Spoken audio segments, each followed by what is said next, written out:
Hey, what is going on, Guardians? Evade here and welcome back to Destiny Guides. So the Bungie weekly update did drop and there's actually some pretty good information in this post. It details things like when you can preload Forsaken, when it comes out, when the raid's gonna release, and tons more gameplay features. So if you'd like to learn all about that stuff, stay tuned for more. The fate of the Dreaming City is at stake.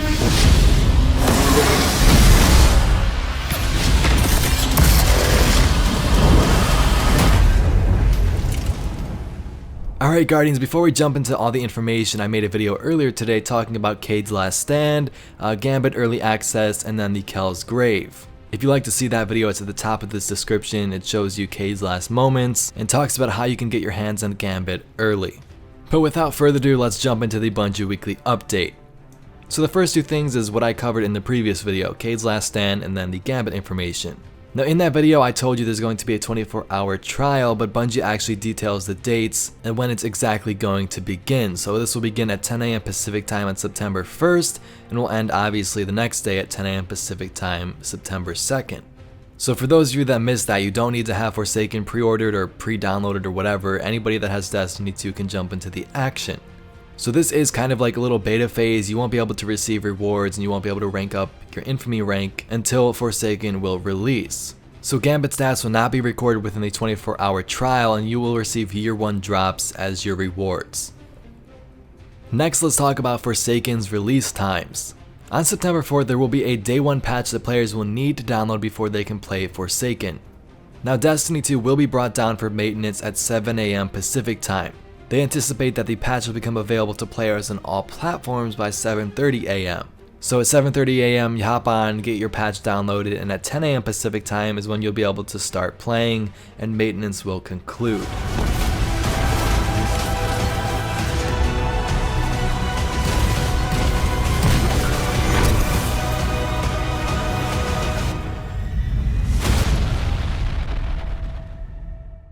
The next date that they want to mark on our calendars is when the raid will open up and when the race for World's First will begin.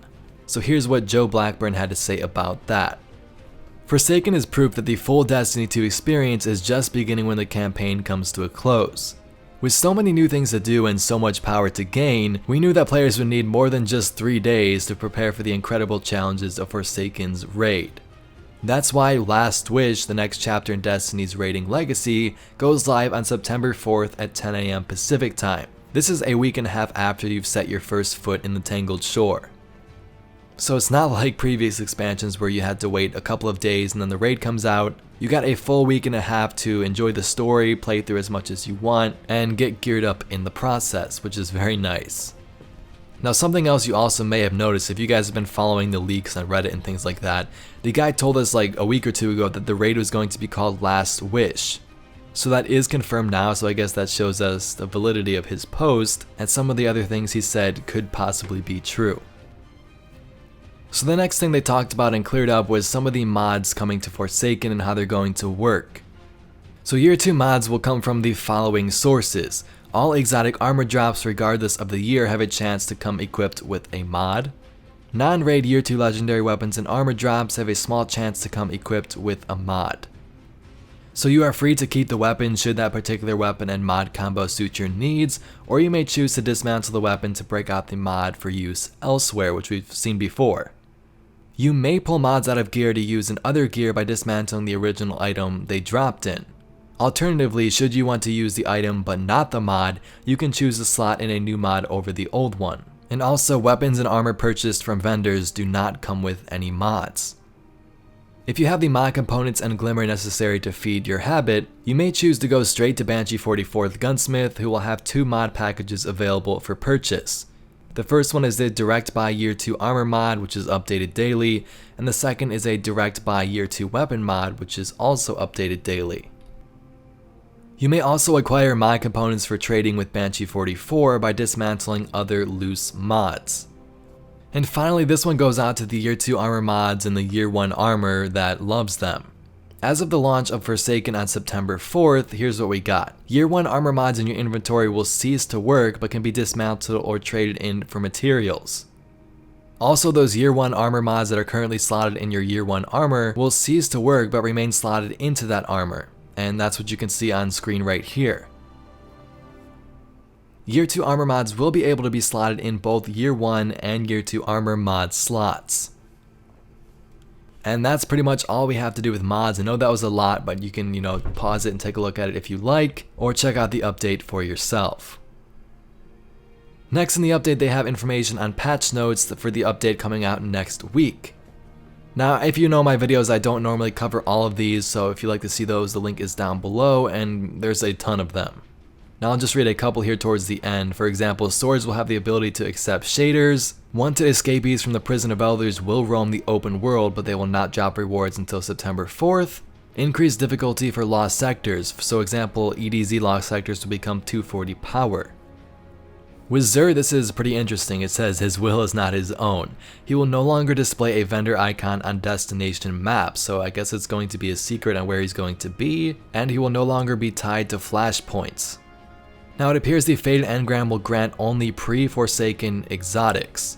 So I'm not sure how I feel about that. If I have all the exotics, blah blah blah, and I want to get some new Forsaken ones, this engram isn't going to do it for you. So like I said, there's tons more improvements there in the patch notes, grenades, titans, warlocks, hunters, and that's all in the update.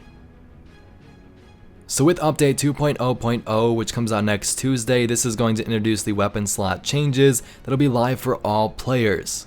So the following Year 1 power weapons will become kinetic in Year 2.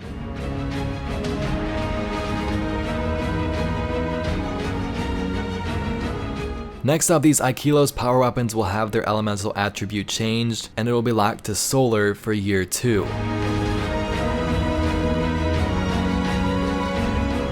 Next, these exotic power weapons will remain in the power slot, as exceptions to Year 2's weapon slot changes.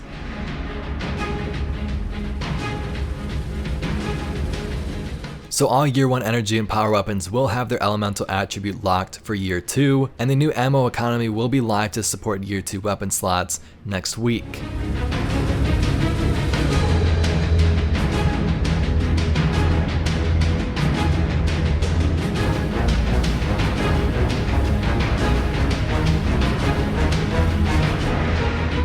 So those changes are coming next week on August 28th, and here's how that schedule is going to look.